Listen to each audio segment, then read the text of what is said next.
Assalamualaikum warahmatullahi wabarakatuh.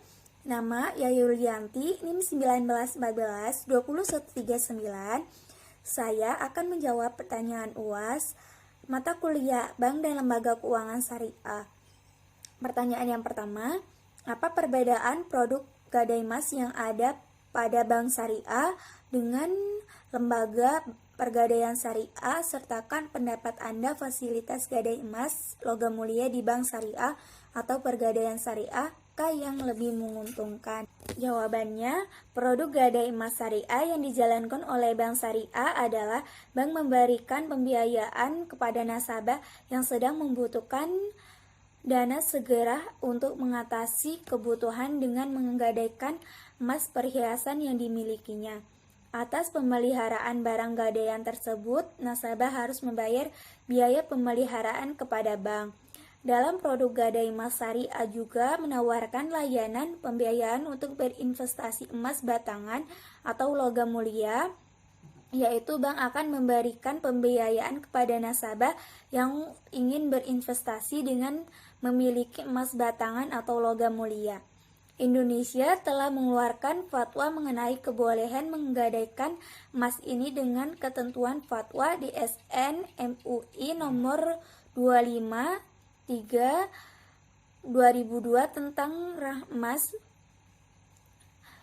dan fatwa DSN MUI nomor 26 DSN MUI 3/2002 tentang emas. Fatwa ini menjelaskan bahwa gadai emas dibolehkan selama tidak mengandung riba.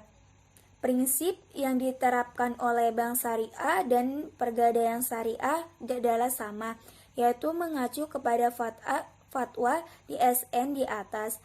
Hal yang membedakan adalah dalam hal teknis dan layanan. Emas yang digadaikan tidak boleh emas yang pembelinya dibiayai oleh bank secara non-tunai atau melalui pembiayaan bank, karena hal ini seperti menggadaikan barang yang belum dimiliki secara sempurna. Pertanyaan yang kedua, jelaskan pendapat Anda apakah peran lembaga zakat pada masa pandemi COVID-19 sekarang ini sudah melaksanakan tugasnya dan fungsi secara baik untuk mensejahterakan masyarakat Indonesia. Menurut pendapat saya, lembaga zakat sudah melaksanakan tugas dan fungsinya dengan baik karena dilihat dari salah satu LAZ, Forum Zakat sebagai asosiasi organisasi pengolahan zakat atau OPZ bergerak pada dua isu kesehatan dan ekonomi, merasa terpanggil berperan aktif dalam penanganan pandemik COVID-19 ini di seluruh Indonesia. Ketua Umum Forum Zakat Bambang Suherman mengaku sebagai OPJ di ke-35 provinsi seluruh Indonesia telah bergerak merespon untuk para mustahik dalam posisinya sangat rentan paparan COVID-19. Sejak awal, Forum Zakat mendorong para OPJ membuka hotline sebagai fungsi edukasi, informasi, dan konsultasi masyarakat terkait virus COVID ini. Pertanyaan yang ketiga, jika melihat perkembangan bank dan lembaga keuangan syariah di Indonesia pada pandemi COVID-19 di tahun 2020, maka jelaskan pendapat Anda jenis lembaga keuangan syariah manakah yang mengalami perkembangan yang paling pesat dan yang mengalami perkembangan yang paling lambat.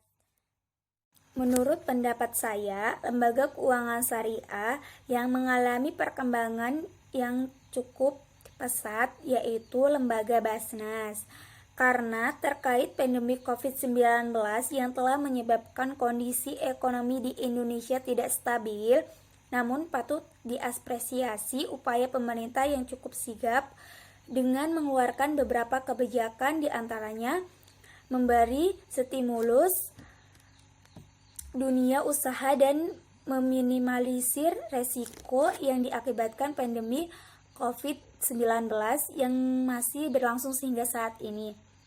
Sektor keuangan syariah sosial juga mengalami pertumbuhan positif di tahun ini didorong oleh naiknya penyaluran zakat.